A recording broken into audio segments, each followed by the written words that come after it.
One of my online pals, Susan, asked if I could come up with a low-carb coffee dessert, and this is what I came up with. These are my coffee bars, Susan. I don't know how well I did with the low-carb, but I definitely got a lot of coffee flavor, and definitely kept it low bites and low points. So if you'd like to see how these are made, stick around, because it's coming up next.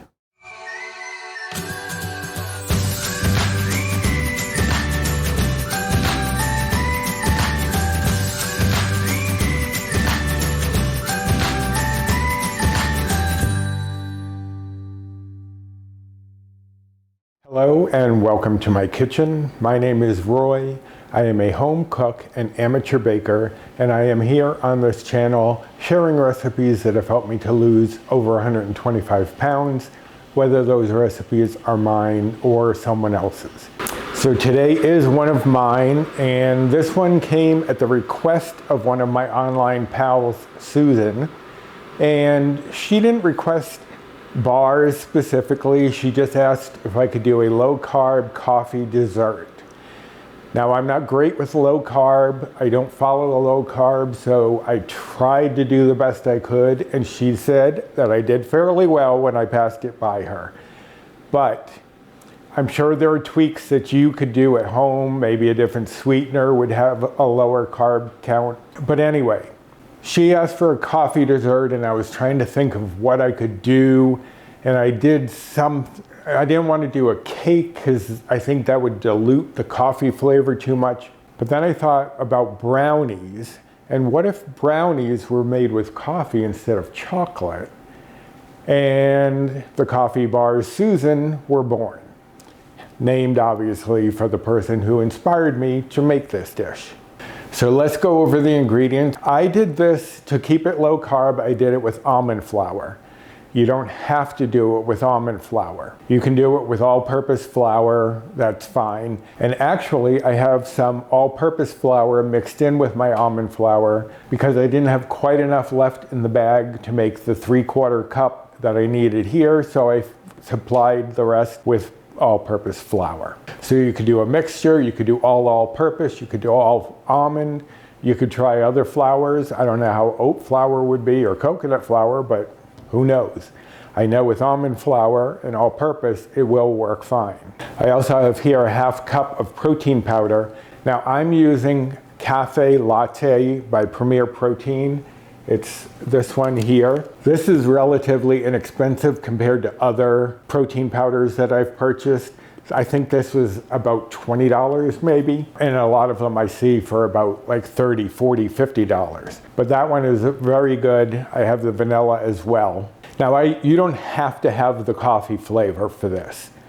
You could use vanilla, you could use chocolate, you could use caramel. That would alter the coffee flavor, so you might have a caramel macchiato type bar. But I wanted to enhance the coffee flavor, so I'm using the coffee flavored protein powder. You could, if you didn't want to use protein powder, you could replace that with all-purpose or almond flour, but I enjoy having that extra protein in there, especially for dessert. I have 3/4 cup of pumpkin puree. You could probably try applesauce, but I'm not sure how the appley flavor would work with the coffee flavor, but you can try it. I just know that the pumpkin is a very subdued, earthy flavor that enhances the coffee flavor, so that's why I chose to use pumpkin puree. There is also 3/4 cup of sugar replacement. I am using Swerve, but you could use whatever you want. Just make sure it's a 1-to-1 replacement for sugar, or will equal 3/4 cup of sugar. And then over here I have a 1/4 cup of espresso powder. Now that might seem like a lot, and it probably is, but you really want a coffee flavor in a coffee bar. And to enhance the coffee flavor, I actually have a tablespoon of cocoa powder. Often when you are making brownies or something with chocolate, you will use a little bit of coffee to enhance that flavor. I thought, why not try it in reverse and see if that helps?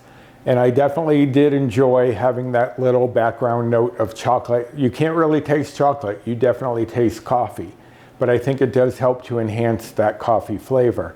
If you wanted to remove it, just replace it with a tablespoon of espresso powder. And it doesn't have to be espresso powder, it could be instant coffee, so either one of those. I have 3 eggs hiding back here that I almost overlooked. I have 2 teaspoons of vanilla extract. I have a half teaspoon of salt and 3/4 teaspoon of baking powder. Those are the ingredients. Let me shuffle a few things around and I will get started.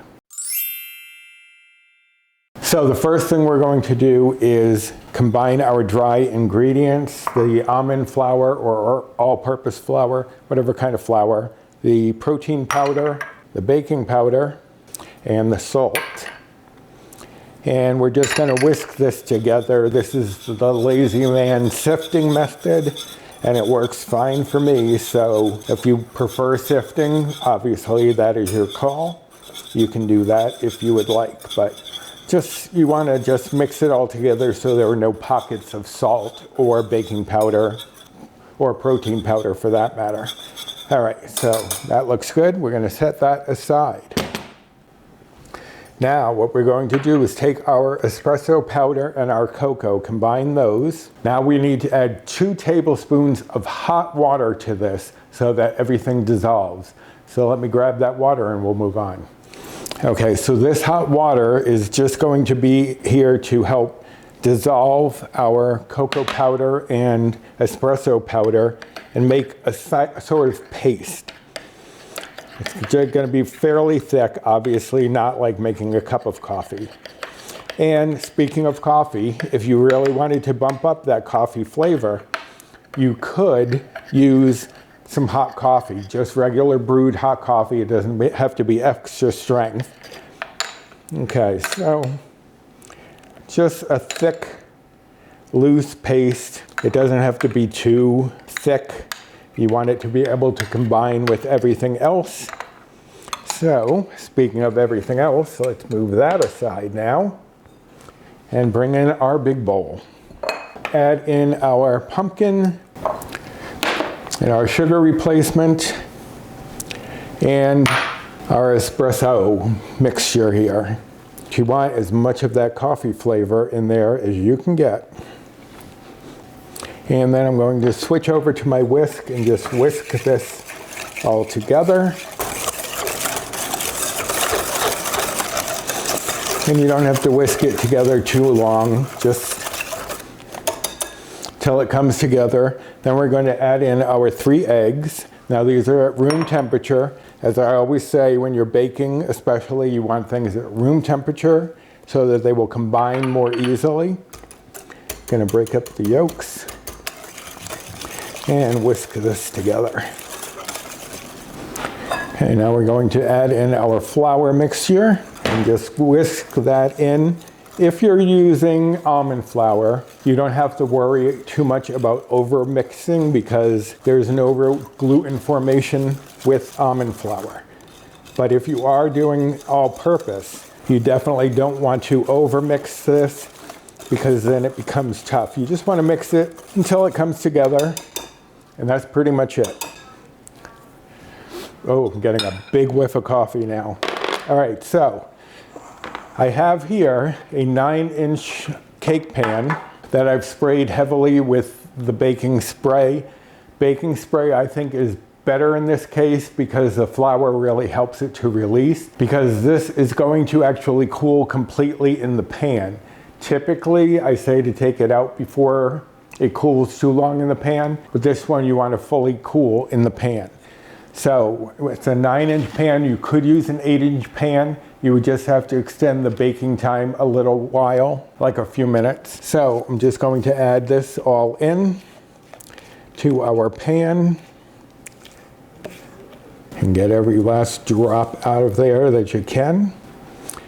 And now we're just going to, because it's a very liquid batter, we're just going to shake it around, get it into the corners, make sure it's evenly distributed. Then I'm going to tap it a couple times on the counter just to release any air bubbles that might be trapped underneath there. So now I have my oven preheated to 350 degrees Fahrenheit, and I am going to put this in for 20 minutes. I'm going to put it in for 10 then rotate the pan so that the front is now in the back.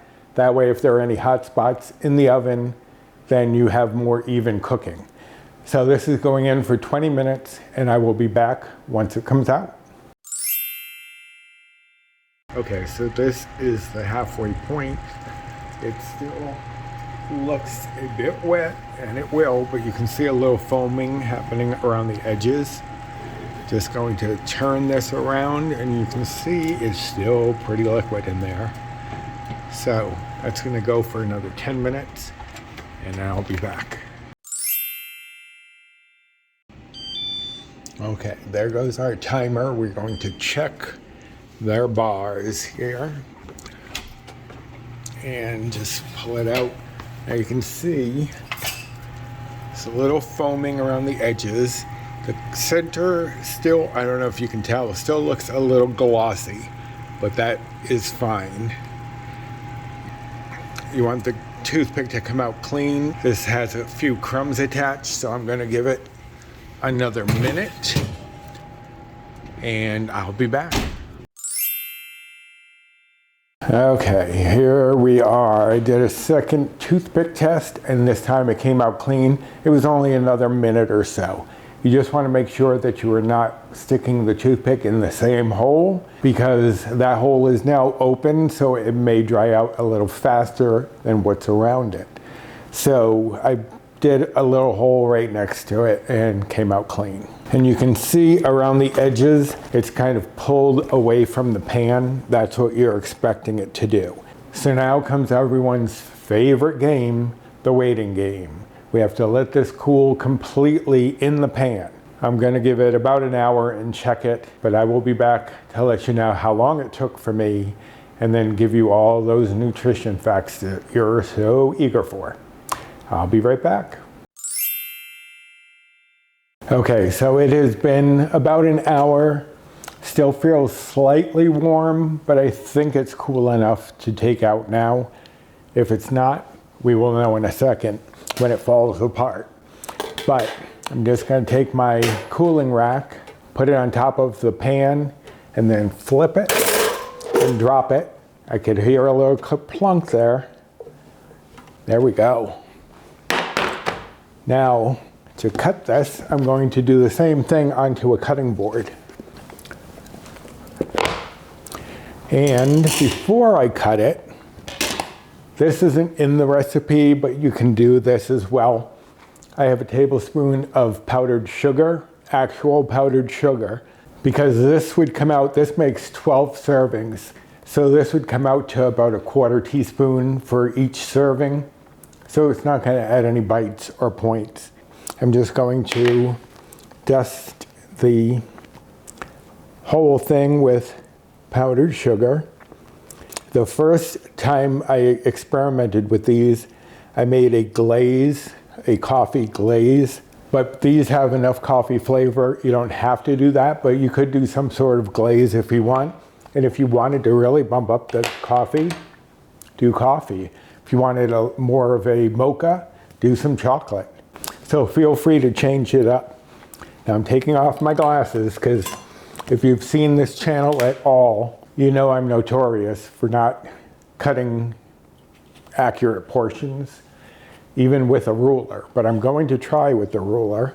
As I said, this will make 12 portions. So this is a 9-inch pan, and say I need the glasses to read the numbers. But just because the pan is 9 inches does not mean that this is 9 inches. This actually comes out to about 8.5 inches. And if you did use an 8-inch pan, hopefully you baked it maybe 5 to 6 minutes longer. But just as long as you do the toothpick test, you should be fine. So I want to cut it into thirds one way and fourths another to get 12.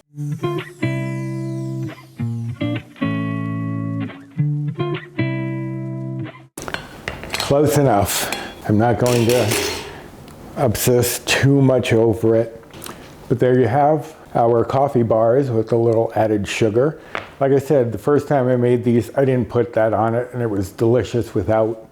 But I just figured I'd bump it up a little bit. And Paul's not a fan of the powdered sweeteners. if they're not cooked in something, because he tends to get that aftertaste. So I figured I'd go for the real thing. This amount is not going to really do much damage. So there you have one slice of our coffee bar Susan.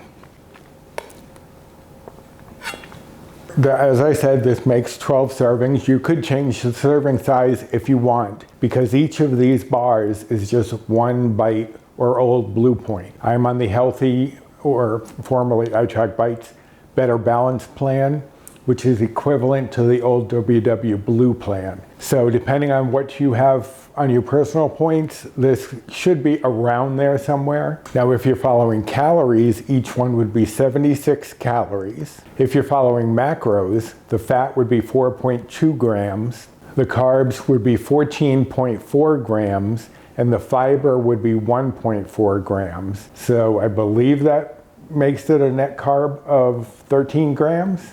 Like I said, I'm not very well versed in low carb or keto type dieting. And the protein for this would be 5.7 grams because we did use the protein powder. If you just use flour or almond flour, obviously that would change. So I hope you enjoyed this video. And Susan, I hope that I did you proud with this recipe. And if you liked this video, please give me a thumbs up. I would really appreciate that. Subscribe to my channel if you haven't yet and you are looking for recipes that can help you on a weight loss journey. Share any of my videos if you think there's someone out there who would be interested in this sort of content. And hit the notification bell for the next time I upload any sort of video. And comment down below, does coffee appeal to you? I know that Dee from Dish with Dee had asked me about using tea, but because I'm using instant espresso powder or instant coffee, I don't think that an equivalent, like maybe matcha, but I've never done it. So if someone wants to experiment with trying to figure out a way to do this as a tea bar, all the power to you. Now the recipe for this and all of my recipes will be on my blog, which is linked down below in the description box. If you're not sure how to access the description box, under this video where it shows the name of my channel, it'll say show more. If you tap that, the description box opens up, and there you'll find a link to my blog, my Amazon storefront, my Fetch rewards, my Built Bar rewards, and my social media. Here's my Instagram handle if you'd like to follow me over there. And there are 2 Facebook groups that I am part of. One is mine, Recipes with Roy, and the other one is Finding Our Way, WEIGH, and that one I co-admin with Jennifer Lynn from the Jennifer Lynn channel, as well as Bree Coleman from Balancing Life with Bree. So join us over there, lots of great tips, tricks, recipes, support, and people. So I'm going to serve this up, maybe with a cup of coffee too. But until next time, bye.